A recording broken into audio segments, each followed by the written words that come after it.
Bruselas rechaza comparaciones entre la situación de España y Portugal. La Comisión Europea asegura que nuestro país está en el buen camino, mientras el vecino formaliza su petición de rescate. La ayuda podría oscilar entre los 60 y los 90.000 euros. Comenzaría a abonarse antes de las elecciones del mes de junio.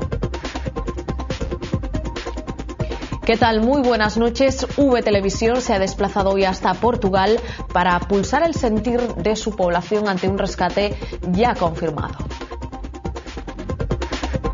Los portugueses se dividen entre quienes están a favor de pedir ayuda a Europa y los que no.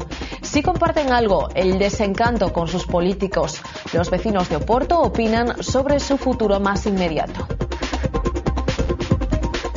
La Guardia Civil registra otra vivienda propiedad del detenido por el caso de María José Arcos. Han buscado pruebas en una casa situada en el municipio pontevedrés de Cotobade. Ramiro Villaverde pasa mañana a disposición judicial. Al hilo de este episodio, hoy recordaremos otros casos similares sin resolver. El Tribunal Superior archiva la querella del PSOE contra el consellero Agustín Hernández. La justicia considera que al certificar la variante del IRA sin estar la obra terminada, evitó frustrar una actuación de interés público. Los hechos que se juzgan ocurrieron cuando Agustín Hernández era director de infraestructuras en la Diputación de Pontevedra. Los vuelos de los eurodiputados desatan una tormenta social. La polémica levantada por el sí a la primera clase ha provocado las primeras reacciones. PSOE y UPyD rectifican su voto afirmativo. El PP se mantiene firme en su postura, no quiere volar en clase turista. Solo 4 representantes españoles se pronunciaron a favor de borrar este privilegio. Terrible matanza en una escuela de Río de Janeiro. Un joven de 23 años, exalumno del centro, ha irrumpido a tiros en el colegio y ha matado a 11 niños. Después se ha suicidado. Hay más de 20 heridos. La tragedia ha causado una gran conmoción en el país. Portugal y Bruselas no pierden el tiempo, ya están negociando las condiciones del rescate. Estaríamos hablando de alrededor de 90.000 millones, aunque de momento hay un baile de cifras. Hay incluso quien dice que serían solo 60.000. Hoy el país luso ha presentado formalmente esa petición de ayuda a la Unión. El crédito comenzaría a entregarse antes de las elecciones portuguesas del 5 de junio. Portugal es ya la tercera víctima de la crisis financiera. Tras una larga resistencia, la petición de ayuda a la Unión Europea era el destino que parecía inevitable. José Sócrates finalmente ha tenido que hacer el anuncio que tanto había esquivado. Todos saben como lamento que esta decisión se haya tornado inevitable. La cuenta atrás había comenzado el pasado 23 de marzo.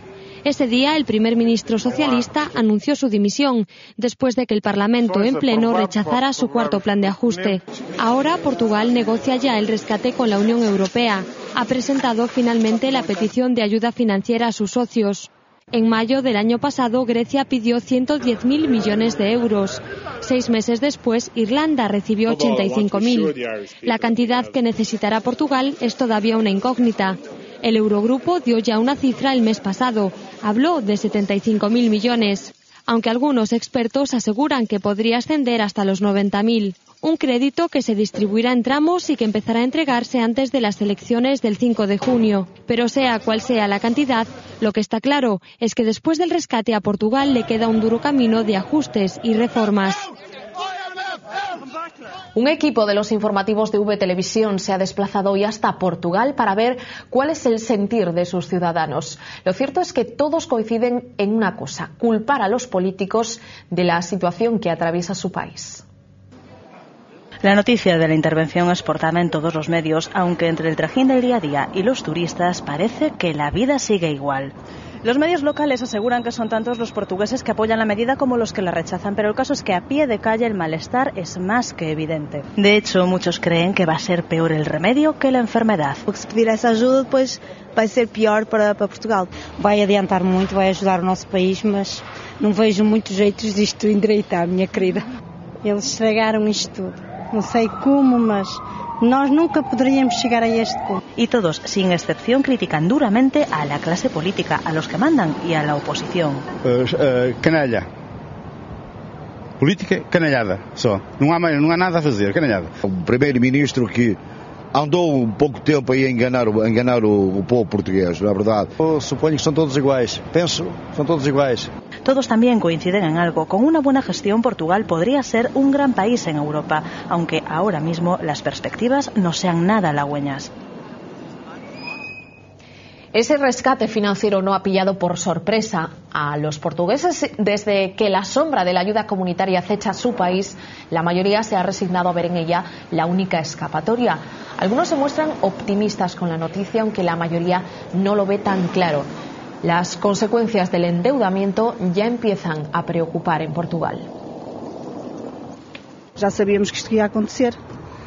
Não temos políticos à altura. Isto já estava para vir há muito tempo, não? Mas é a única solução que acho que temos. Se a parte política tiver boa vontade, isto vai para a frente. Se eles não tiverem boa vontade, não vai. A Bruxelas empresta aos cartos, e bueno, isso paga a quem deve. O problema virá depois. Vamos estar muito mal durante uns meses largos. O futuro é que apertar mais o cinturão. Vai pagar é a classe média. Talvez seja princípio do começo. Los grupos gallegos valoran de manera muy dispar el anuncio del rescate a Portugal. Los socialistas consideran que España no necesitará el rescate. Los nacionalistas creen que la culpa la tiene la voracidad de los mercados financieros. El PP asegura que el rescate es una advertencia a Zapatero. El problema que está planteando en Portugal, como digo, debe de ser tomado muy en serio por las autoridades del gobierno central. Eu creo que España está moi blindada. Todo o mundo asume en Europa que o presidente Zapatero é o único gobernante que conseguiu sacar adiante as medidas de reformas con grandes acordos sociales. O que nos parece é que non deixa de ser a consecuencia desta política que se está realizando, e volvo a decir, de descontrol absoluto dos mercados chamados mercados financeiros. La vicepresidenta económica del Gobierno, Elena Salgado, ha querido dejar claro que España no se parece a Portugal y por eso ha marcado las diferencias entre los dos países para recalcar que el nuestro no va a ser el siguiente. Nuestra economía es una economía más grande que la economía de Portugal, mucho más diversificada, mucho más competitiva. Los mercados distinguen claramente entre España y Portugal y, de hecho, una excelente noticia en el día de hoy es que la situación de Portugal no ha afectado en absoluto a nuestra emisión de deuda. Sin embargo, hay quien dice que ese rescate a Portugal sí perjudicará a la economía española y en particular a la gallega. Los expertos prevén que se reduzcan las exportaciones al país vecino en torno a un 40% y el turismo será uno de los sectores que más sufrirá los efectos de la crisis lusa. El rescate lo pagará la población lusa, es la conclusión de Xavier Vence. Este catedrático de Economía Aplicada de la Universidad de Santiago prevé un descenso notable en el poder adquisitivo de los portugueses.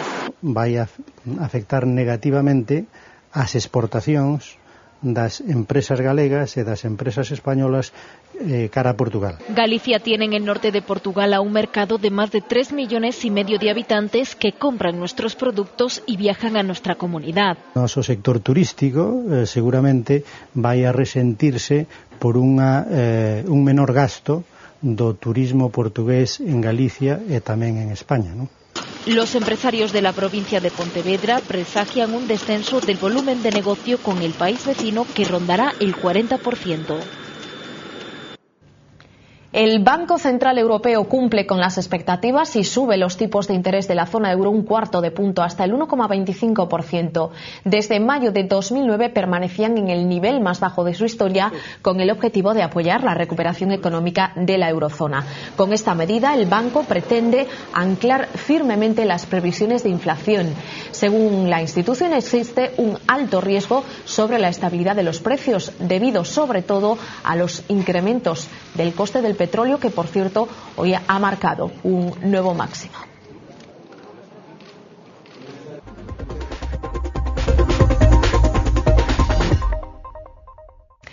Se estrecha el cerco sobre la figura de Ramiro Villaverde, el principal sospechoso de la desaparición de María José Arcos. Hoy, la Guardia Civil ha registrado más propiedades suyas, una vivienda y una nave que tienen el Ayuntamiento de Cotobade. Están buscando pruebas para intentar resolver el caso. El detenido pasará seguramente mañana a disposición judicial. Los efectivos de la Guardia Civil llegaron a la vivienda del detenido pasadas las 12 del mediodía. Se trata de una casa que Ramiro Villaverde heredó de su madre en el concello de Cotobade, en Pontevedra. Alrededor, una finca con varios miles de metros cuadrados. Los agentes, siempre con la presencia del sospechoso y su abogado, buscaron pruebas que lo relacionen con la desaparición en 1996 de la santiaguesa María José Arcos. Ante la expectación de los medios de comunicación, los miembros de la Policía Judicial recogieron varios documentos. A las 2:30, los coches de los agentes y el del abogado abandonaron la vivienda para dirigirse a una nave también propiedad del detenido, a unos 500 metros. Una hora en su interior y vuelta a la comandancia de A Coruña. Mañana se cumplen las 72 horas máximas de detención y Villaverde pasará a disposición del Juzgado de Instrucción número 1 de Ribeira. Una vez allí, en base a los resultados de la investigación, el juez deberá decidir si decreta su ingreso en prisión o su libertad con o sin cargos. La desaparición de María José Arcos no es la única sin resolver después de años del suceso. En Galicia, 8 personas se han ido sin dejar rastro aparente.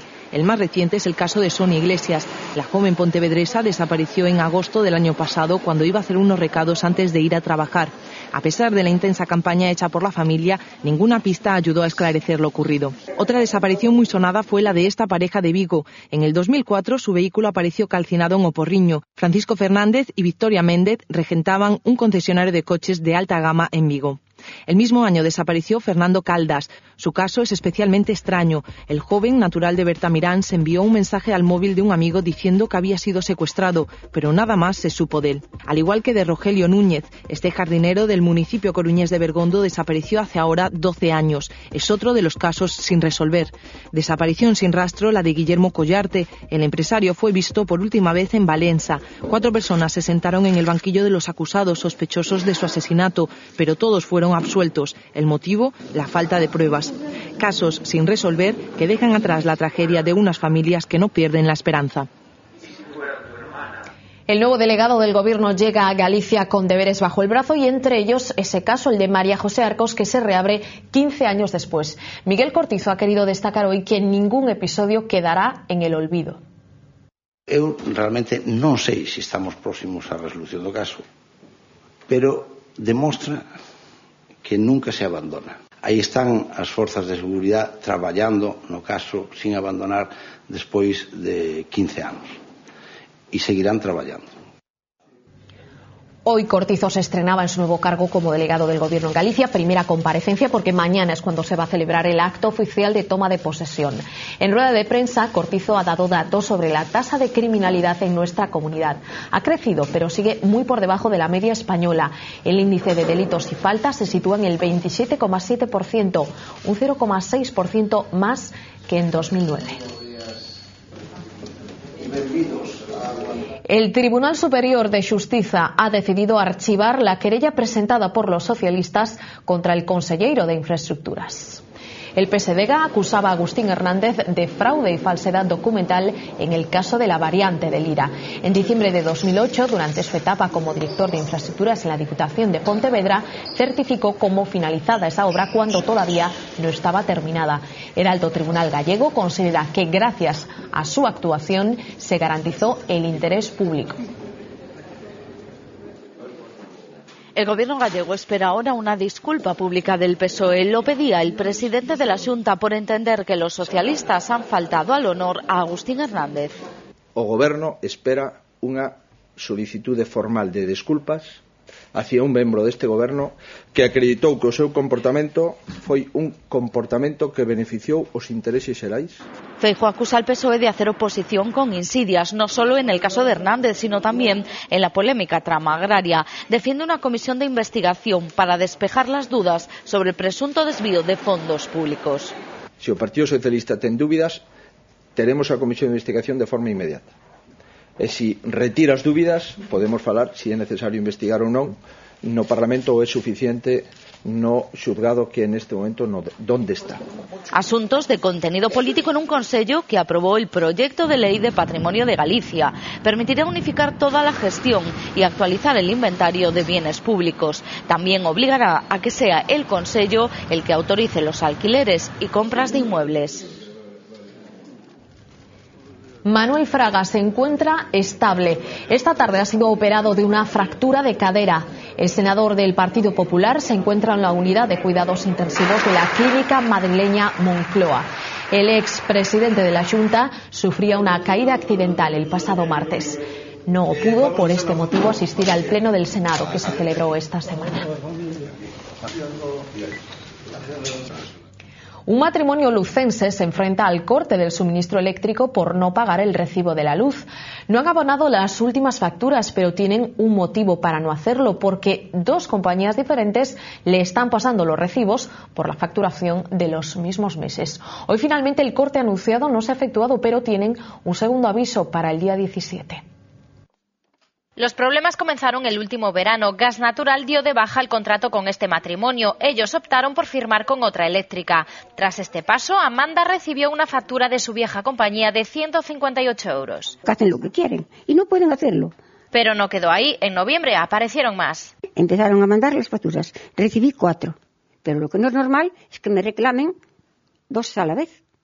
Incluso les dije, arreglaros entre vosotros. A mí me da, al fin y al cabo, me da igual pagarlas en una que en otra. Pero es que ni entre ellas se entiende, no se deben hablar tampoco. Entonces no sé. Y todas duplicadas. Los recibos de su vieja compañía suman 400 euros. Que me lleven al juzgado. Cuando un juez determine quién tiene la razón, yo soy de acuerdo. Soy muy pacífica, pero me gustan las cosas justas y por su camino. No consiento estos atropellos. Llamé más de 50 veces. Y sí, hay una remarca en el ordenador de una reclamación, pero no salía la misma contestación, era siempre la misma, no se movía. Ningún paso de los dados hasta ahora ha servido para nada. La única respuesta se la dio el delegado territorial de Industria. Voy a hacer lo posible por arreglárselo, pero no le doy mi palabra. El matrimonio no duda en mostrar las pruebas de estas irregularidades y exige una solución. Sí, siempre hay que hablar. El verano adelantado que estamos viviendo estos días devuelve a la actualidad la importancia de proteger nuestra piel de los efectos perniciosos del sol, si abusamos de él. La radiación ultravioleta es este año tan fuerte en primavera como en la estación estival, y esta semana alcanza el nivel 6, un nivel alto. Vamos, que no deberíamos exponernos al sol más de 25 minutos sin ningún tipo de protección. La razón hay que buscarla en la destrucción sin precedentes que sufre la capa de ozono en el Ártico. Es un 40% más delgada. De la casa de mi hija se ve vacía. Toda la exposición solar que uno va recibiendo a lo largo de toda la vida, pues va a producir un daño acumulativo, y eso es lo que dicen, que la piel tiene memoria. No es que se acuerde de la tabla de multiplicar ni nada parecido. El hecho de que venga una primavera con mucha exposición solar, o el hecho de que en este momento pues la capa de ozono tenga menor capacidad de protección, pues simplemente es un riesgo, digamos, incrementado.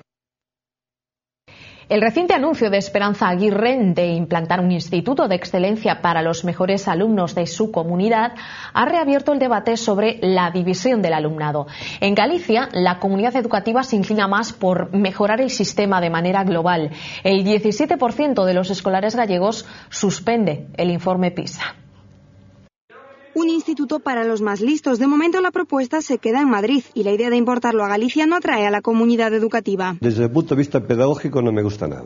Me parece que tiene que haber alumnos de todas las capacidades. Es una fuente más de riqueza para los alumnos, que convivan pues niños de diferentes capacidades. Tampoco gusta a las asociaciones de padres. Creen que separar a los más brillantes de los que no lo son tanto es segregar, y que mejorar el sistema es más importante que hacerlo solo para los sobresalientes, el 8% del total. Si nosotros hacemos un instituto de esa índole o un bachiller de esa índole, nada más que para estos niños, seguiremos manteniendo el 8%. No por eso vamos a aumentar alumnos con excelencia sobre de lo que hay ahora. Excelencia tiene que ser a nivel básico. Lo que tienen que luchar es por el fracaso escolar.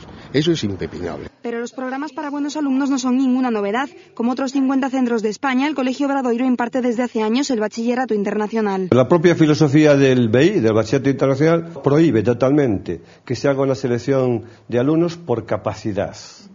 a nivel de inteligencia. No puede ser. Es decir, tiene que ser, eso lo puede hacer cualquier alumno.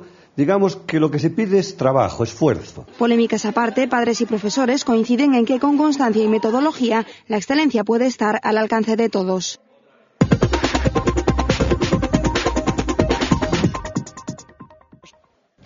Crisis sí, pero nuestros eurodiputados no están por la labor de apretarse el cinturón. La Cámara Europea ha rechazado de plano congelar sus salarios y ha dado su visto bueno a seguir viajando en primera clase. Solo 4 de los eurodiputados españoles votaron a favor del ahorro. En una sociedad en paro y mileurista, la noticia no ha sentado nada bien entre los ciudadanos europeos. De hecho, ya ha comenzado un movimiento en la red en contra de los privilegios de los políticos de Bruselas. En apenas unas horas, las redes sociales serán un hervidero de comentarios. Y no es para menos, teniendo en cuenta que hay 700 eurodiputados y que cada viaje de ida y vuelta en primera clase alcanza los 1.500 euros. Los eurodiputados españoles se niegan a viajar apretados en clase turista, prefieren el lujo de la primera clase. Asientos reclinables, comida de 5 tenedores, atención personalizada y un billete que suele costar más de 500 euros multiplicado por varios días a la semana y por 700 eurodiputados. Echen cuentas, un precio desorbitado al que la mayoría de los mortales no podemos acceder. Pero ellos sí, y aún así se niegan a apretarse el cinturón, congelar sus salarios en el próximo año o no acumular dietas. Medidas anticrisis que han sido rechazadas por Jaime Mayor Oreja, Juan Fernando López Aguilar, un diputado del partido de Rosa Díez y la mayoría de los diputados españoles. Pero el asunto ha ido más allá del Parlamento. En Twitter la iniciativa corrió como la pólvora. Bajo el lema Eurodiputados caraduras, centenares de usuarios presionaron a todos los políticos. Y la medida funcionó. UPyD y PSOE han anunciado que rectificarán su postura y el PP no se ha pronunciado. Y es que a veces el problema radica en que los políticos viven más en el aire que con los pies en la tierra. Ha sido un error material y lo lamentamos. Ayer se votaron cientos de enmiendas y esta enmienda se votó erróneamente y lo rectificamos de inmediato, en la misma tarde de ayer. El Grupo Popular Europeo adoptará la posición que corresponda con los presupuestos. Los presupuestos son los que realmente determinan la posición de los grupos en esta materia. No una enmienda extemporánea fuera de lugar hecha por un comunista portugués en plenas elecciones electorales. Sanidad reconoce una preocupación seria por el consumo de alcohol entre menores. Estamos hablando de menores de 12 años. Cada vez empiezan a beber antes. También son un quebradero de cabeza las drogas emergentes. El gobierno propondrá adelantar a los 9 años la edad para informar sobre el riesgo de estas sustancias y para intentar que colectivos como el de la hostelería y los productores de bebidas tomen conciencia del problema. Otras medidas que se barajan son aumentar la vigilancia en los supermercados y luchar contra los botellones. En el primer mes desde la aplicación de los 110, las multas han caído a la mitad. En las últimas 4 semanas, los excesos con el acelerador se han recortado más de un 47%. La velocidad media a la que se circula por la autopista ha pasado de los 114 kilómetros por hora a los 102. Parece ser que apenas se detectan ya vehículos que superen los 120. Representan solo el 7% del total. La medida aplicada por el Gobierno para conseguir un mayor ahorro energético tiene fecha de caducidad. La limitación de los 110 expira el 30 de junio.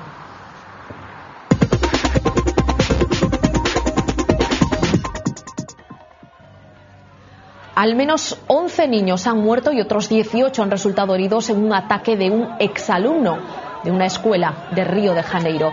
Las víctimas tenían entre 12 y 14 años. El agresor murió después del tiroteo. La policía asegura que se suicidó en mitad del intercambio de disparos con los agentes cuando intentaba huir.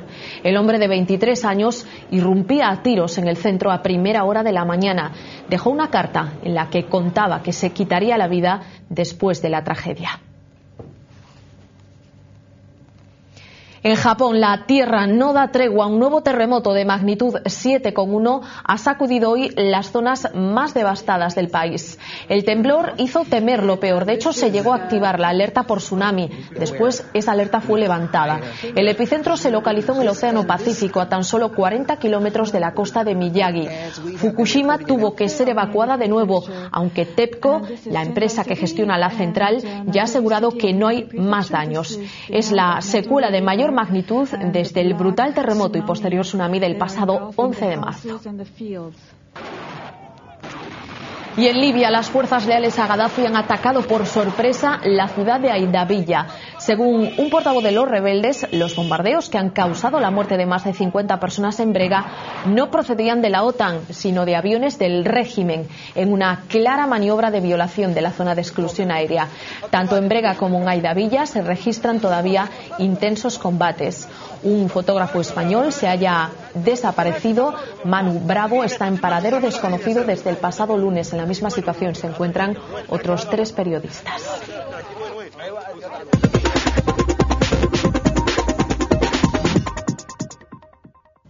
Casi son ya las 9:26 de la noche. Nos espera ya por el plató, por la redacción central de La Voz de Galicia, nuestra compañera Fernanda Tavares. Fernanda, muy buenas noches. Suponemos que hoy Portugal de nuevo centra todas vuestras miradas. Pues efectivamente, buenas noches ante todo, Lucía. Ayer lo anunciamos prácticamente en directo, esa petición de rescate por parte de Portugal, y hoy lo analizaremos en profundidad. Hablaremos de las consecuencias de esa intervención que con carácter inmediato se va a producir en la economía portuguesa. Estamos muy pendientes en Galicia de las posibles consecuencias que pudiera tener sobre nuestra economía. Pero por supuesto hablaremos también de una de las noticias del día, la polémica del día. Las redes sociales están que arden, me refiero a esa información que comentabais hace unos minutos, esa negativa de los eurodiputados a viajar en clase turista en lugar de hacerlo en clase business. Hablaremos con un eurodiputado gallego, Antolín Sánchez Presedo, socialista, que tratará de explicarnos por qué esa negativa a modificar los privilegios de los que gozan hasta ahora los eurodiputados. Nos acompañarán aquí en la mesa Roberto Blanco Valdés, Alfonso Villagómez, Manuel Blanco y Luis Villamor. Con todos ellos estaremos aquí dentro de unos minutitos. Muy bien, pues hasta ahora, Fernanda. Parece que por fin se respiran buenas vibraciones en el vestuario del Deportivo. Málaga será este domingo el escenario de una nueva final para el equipo coruñés. La mejor noticia es que por primera vez en mucho tiempo todos los futbolistas de Lotina están listos para saltar al campo. Lotina está de enhorabuena. La enfermería se ha quedado vacía tras el regreso a los entrenamientos del francés Desmarets, recuperado de sus problemas de rodilla. Con todas sus armas disponibles, el técnico apostará por el ataque para tratar de sacar un buen resultado en su visita a Málaga. Juan Rodríguez, que vuelve a la que fue su casa, ha avisado que van con un único objetivo: lograr una victoria que les acerque a la permanencia. Nosotros vamos a ir en busca de los 3 puntos. Nosotros el empate lo tenemos que dejar a un lado. Si después te traes un empate, pues bueno, mejor eso que perder, ¿no? Eso está claro, pero nosotros no podemos estar pensando en el empate. El malagueño acaba contrato esta temporada con el Deportivo y la próxima jugará en el Getafe. Esta mañana le preguntaron por el cuadro madrileño, que tras los últimos resultados también ha entrado de lleno en la lucha por la permanencia. Que yo preguntas tontas no voy a contestar. Porque aquí nos gusta meter un poquito el dedito en la llaga y os gusta la polémica. Y en este caso pues te gusta la polémica del Getafe y no te la del Getafe cuando estamos jugando la vida con el Málaga. Mañana, nuevo entrenamiento para los de Lotina. Y ya conocemos al tercer semifinalista de la Copa del Rey de balonmano, que se está disputando en Vigo. El Barcelona, vigente campeón del torneo, se ha impuesto a la de Mar de León por un ajustado 30-28. Los blaugranas enfrentarán el sábado al vencedor del último partido de cuartos, que se está celebrando en estos momentos entre el anfitrión, el Octavio Pilotes Posada, y el Valladolid. Los vigueses esperan dar la sorpresa en su casa ante uno de los grandes de la Soval. Granollers y Ciudad Real se medirán en la segunda semifinal del torneo.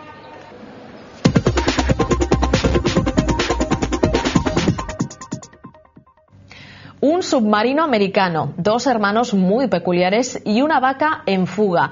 Todo este cóctel ambientado en Galicia y en la Segunda Guerra Mundial. Situaciones rocambolescas y ternura. Kerevinsky, una película producida por sus propios actores, entre ellos Miguel de Lira o Luis Tosar. Se estrena mañana. Porque esta peli é máis de humor tenro, de ternura casi, que non de comedia disparatada. É un conto, a estrutura de conto, de caramelo, toda a familia pode ir ao cine a vela e eso está super ben. Digamos que los dos Kerevinsky, todo su universo, el que hemos creado, resalta más al estar en ese escenario bélico Segunda Guerra Mundial, ¿no? Vaixe.